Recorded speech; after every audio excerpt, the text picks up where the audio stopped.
नमस्कार।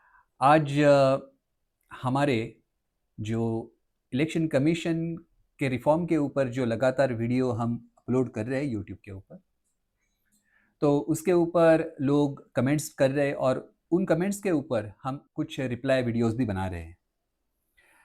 तो आज और एक कमेंट आई है जिसके ऊपर हम अभी ये रिप्लाई वीडियो बना रहे हैं। तो चलते हैं उस कमेंट को पहले पढ़ते हैं।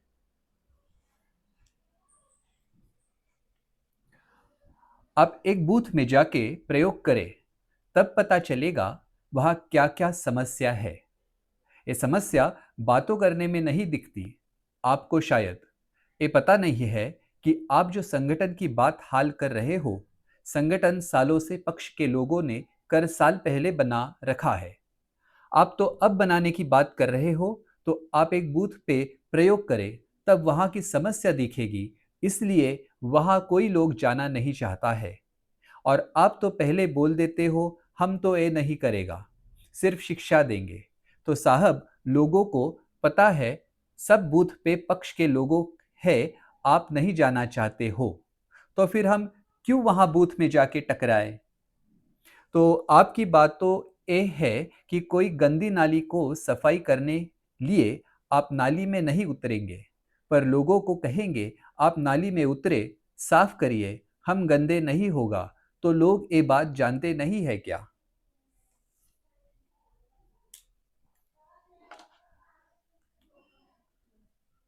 तो देखिए इसके ऊपर कुछ फिर से कुछ बातों को मैं यहाँ रखना चाहूँगा। कुछ बातें हो सकती है कि फिर से दोहराई जा रही है, लेकिन हमारे जो सवाल है ना और हमारे जो समस्याएं है ना, वो बिल्कुल एक ही है। और असली समस्या क्या है? असली समस्या ये गुंडे नहीं है। असली समस्या बूथ में ये दल है, ये भी नहीं है। आज तो ये दल है, लेकिन बरसों से, युगों से, शतकों से हमारी कुछ अलग ही समस्या है और वही समस्या आज भी है। इसको समझना बहुत जरूरी है। देखिए, हमें समस्याओं की आदत हो चुकी है। हमें समस्याओं की आदत हो चुकी है और यही हमारी आदत समस्या है। हम खुद समस्याओं के पास जाना चाहते हैं। हम ही है जो समस्याओं को सुनना चाहते हैं। हम समस्या में जीना चाहते हैं। ये हमारी दिक्कत है। कोई हमें समस्या के ऊपर समाधान बताए या दिखाए और हमें वो समझ में आ जाता है कि ये समस्याओं के ऊपर ये समाधान बिल्कुल सटीक है और बहुत आसान है, लेकिन हम वहां से भाग जाते हैं क्योंकि हमारी जो समस्याओं में जीने की आदत हमें जो लगी है, तो हमें बिना समस्या के जीना कैसे कर सकते हैं इसके बारे में कोई जानकारी नहीं। इसीलिए उस समाधान से हम बचकर निकलते रहते हैं। हम डरते हैं समाधानों से। हम समाधानों से इसीलिए डरते हैं क्योंकि बिना समस्या के कैसे जिया जाना चाहिए इसके बारे में हमें कोई पता नहीं है। बचपन से हमें समस्याओं से हम घिरे हैं और उसी में जीना पसंद भी करते हैं। समस्याओं से हम परेशान भी रहते हैं, लेकिन अगर वो परेशानी बिल्कुल निकल जाए तो एक बड़ी परेशानी हो जाती है कि बिना परेशानी की हम जिए कैसे। और हम ये सोचते हैं कि उस अवस्था से ये ठीक है कि कुछ ना कुछ समस्या हमारे सामने हमारे पास रहे। तो पहली तो बात, सबसे इंपॉर्टेंट बात यह है कि क्या हम समस्याओं के पास खुद से चलते जा रहे हैं। अगर वो बात हो रही है तो इसका कोई समाधान नहीं है। इसका समाधान एकमात्र है, उन समस्याओं से बाहर आना, उस समस्या से बाहर आना कि समस्या में जीने की हमारी आदत जो है, उससे हमें बाहर आना है। और उससे बाहर आने के लिए हमें इन समस्याओं को ठीक तरह से देखना है कि ये समस्या आखिर क्यों है मेरी समस्या, ये क्यों समस्या मेरी समस्या है, ये क्यों हमारी समस्या बन चुकी है। क्या इसमें मेरी आदत तो नहीं है? और ये अगर हमने ठीक तरह से देखा तो फिर हम सही मायनों में, हाँ बिल्कुल, इन समस्याओं के मुझे बहुत ईमानदारी से समाधान चाहिए, ये हम बोलेंगे। देखिए, आपने बहुत सारे मुद्दों के ऊपर टिप्पणी की है। आपने कहा है कि ये जो दल है, इन्होंने तो पहले से ही संगठन बनाया है और हम जैसे दलमुक्त भारत ये अभी अभी संगठन बना रहे हैं। और वो जो दल है, उन्होंने तो कब का अब बूथ लेवल पे अपना संगठन बनाया है, एस्टेब्लिश्ड है। तो आप ये कह रहे हो कि ये नया है, ये अभी अभी शुरू हुआ है, लेकिन इसको आप ठीक तरह से समझने की कोशिश कीजिए। दल भले ही बहुत सालों से बूथों में काम कर रहे हैं, पूरे भारत में काम कर रहे हैं, अलग अलग जगह काम कर रहे हैं, लेकिन दल है क्या? दल समूह है। वो लोगों की बात नहीं कर रहे हैं, ना ही वो भारत की बात कर रहे हैं, वो तो अपने अपने समूह की बात कर रहे हैं। दल मुक्त भारत एकमात्र संगठन है जो भारत की बात करता है, जो भारत के लोगों की बात करता है। वो हम भारत के लोगों की बात कर रहा है। ये किसी एक या छोटे या बड़े समूहों की बात नहीं हो रही है। और अगर आप देखेंगे तो ऐसा कोई संगठन नहीं है जो पूरे भारत के बारे में बात कर रहा है। आज तक किसी ने नहीं किया है, आज भी नहीं हो रही है। तो पहली तो बात यह है कि दल मुक्त भारत ये एकमात्र संगठन है जो पूरे भारत के बारे में बात कर रहा है, भारत के लोगों को एक साथ मिला रहा है। ये तो बात हो गई कि दल पहले से संगठन बना चुके हैं, इसके बारे में। दूसरी बात, आपने कहा कि आप बूथ में जाइए, एक एक बूथ में जाइए, एक बूथ में जाइए, वहां कुछ काम करके देखिए। आप कहते हैं कि वो बूथों में, बूथ जैसा एक गंदी नाली है, उसमें जाकर अपने हाथ खराब कीजिए।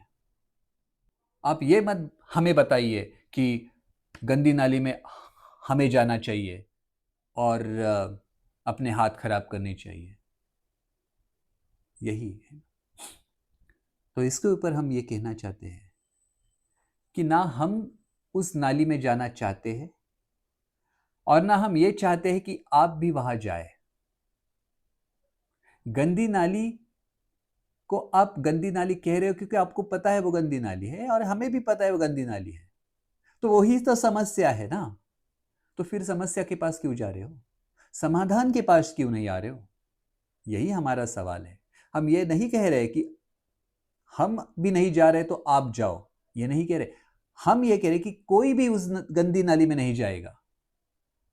लेकिन ये जो हमारी विचारधारा है कि गंदी नाली को साफ करने के लिए गंदी नाली में प्रवेश करना अनिवार्य है, यही तो विचारधारा से हमें बाहर आना चाहिए। बिना उस नाली में प्रवेश करते हुए भी हमें समाधान मिल सकता है और यही बात दल मुक्त भारत हमारे सामने रख रहा है। देखिए, अंधेरे को नष्ट करना है तो अंधेरे से लड़ने से नहीं होता है।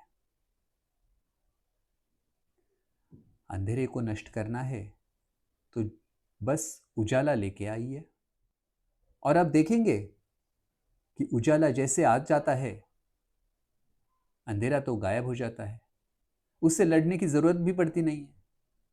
वो तो उजाला का अभाव जब होता है तभी वह होता है, और जब उजाला लेके आएंगे हम, तब आप अंधेरा ढूंढते रहोगे, मिलेगा नहीं।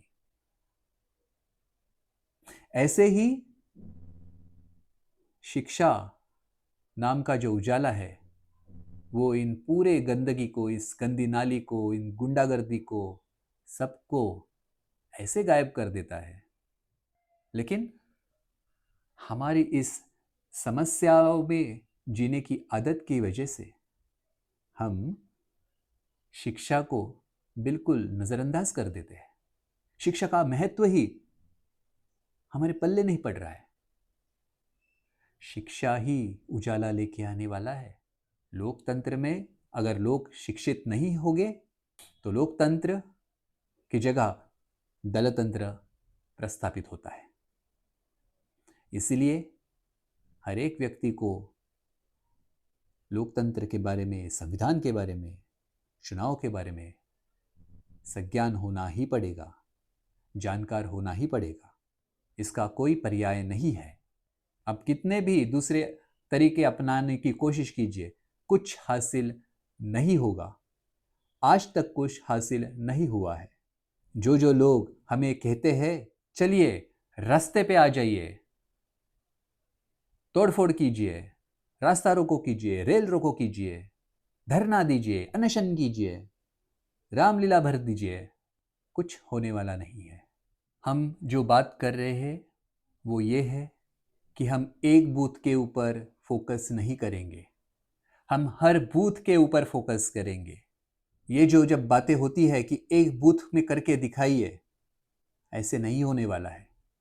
देखिए, कुछ बातें ऐसी होती है जो एक लोहार की से ही होता है, 100 सुनार की, 1000 सुनार की, 10,000 सुनार की, लाखों करोड़ों सुनार की भी पड़ती है तो काम होने वाला नहीं है।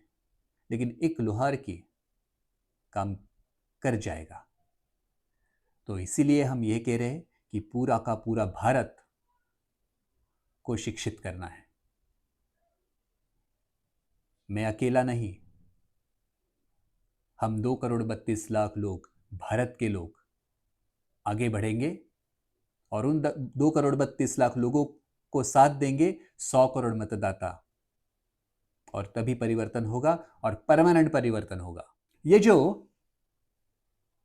बूथ में जो प्रॉब्लम, समस्याओं की बात होती है, इसके ऊपर भी जरा थोड़ा सा गौर कीजिए। कैसी समस्या है बूथों में? कैसी समस्या है? कौन सी समस्या है बूथ में जो हमें पता नहीं है, जो लोगों को पता है हमें पता नहीं है? ऐसी कौन सी समस्या है? देखिए, ये जो समस्याओं के बारे में हम बात करते रहते हैं, वो समस्या कार्यपालिका की समस्याएं हैं। लेकिन कार्यपालिका से जो लोग परेशान होते हैं, उसके ऊपर समाधान तो न्यायपालिका है। और न्यायपालिका अगर काम नहीं कर रही है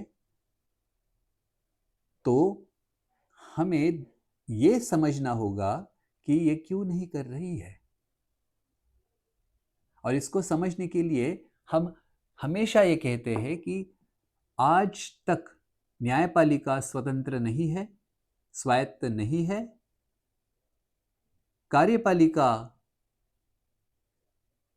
के ऊपर दलों का प्रभाव है, न्यायपालिका के ऊपर दलों का प्रभाव है, राष्ट्रपति के ऊपर दलों का प्रभाव है, और विधान तंत्र के ऊपर भी दलों का ही प्रभाव बन चुका है। और ये दल कार्यपालिका को लोगों के काम करने नहीं देता है। ये दल ही है जो न्यायपालिका को लोगों को न्याय नहीं देने देता है। और इन दलों को अगर इस चुनाव क्षेत्र से बाहर निकालना है, जो कि असंवैधानिक तरीके से इस चुनाव क्षेत्र में घुसे हुए हैं, तो उनको तो हमें संवैधानिक तरीके से ही निकाल बाहर फेंकना होगा। और सिर्फ एक बूथ में उनको निकाल बाहर फेंकने से काम नहीं होने वाला है। क्या ये बहुत मुश्किल है समझने के लिए? क्या एक बूथ में हम कुछ काम करते हैं तो उसका क्या मतलब है? अगर एक निर्वाचन क्षेत्र में सिर्फ भी काम करते हैं तो उसका क्या मतलब होगा? कोई मतलब नहीं। 543 निर्वाचन क्षेत्रों में से अगर एक निर्वाचन क्षेत्र से कोई दलमुक्त भारत के प्रयासों से कोई प्रतिनिधि चुनकर आ जाता है तो वो क्या कर सकता है? अकेला। ऐसे ही विधानसभा में भी कोई एक ही एमएलए चुनकर आ जाता है दलमुक्त भारत के प्रयासों से, तो वो ऐसा क्या परिवर्तन कर पाएगा? ऐसे ही आपके शहर में या गांव में अगर कोई एक ही नगर सेवक हो जो चुनकर आएगा दलमुक्त के भारत के प्रयासों से, तो ऐसा क्या बाजी मार लेगा? क्या परिवर्तन होगा? क्या स्थायी परिवर्तन होगा? कुछ भी तो नहीं। तो इसी को हमें समझना है। हमें अकेले भागकर थक कर खत्म नहीं होना है। हम भागेंगे नहीं, हम चलेंगे, साथ साथ चलेंगे और पूरा का पूरा परिवर्तन करेंगे। ये दलमुक्त भारत कह रहा है। तो यही कुछ बातें आपके कमेंट के ऊपर हमें कहनी थी। और अगर और भी कोई प्रश्न है तो ज़रूर पूछिए। ये संवाद होते रहना चाहिए। इसी से हमें समझ बनेगी। तो धन्यवाद।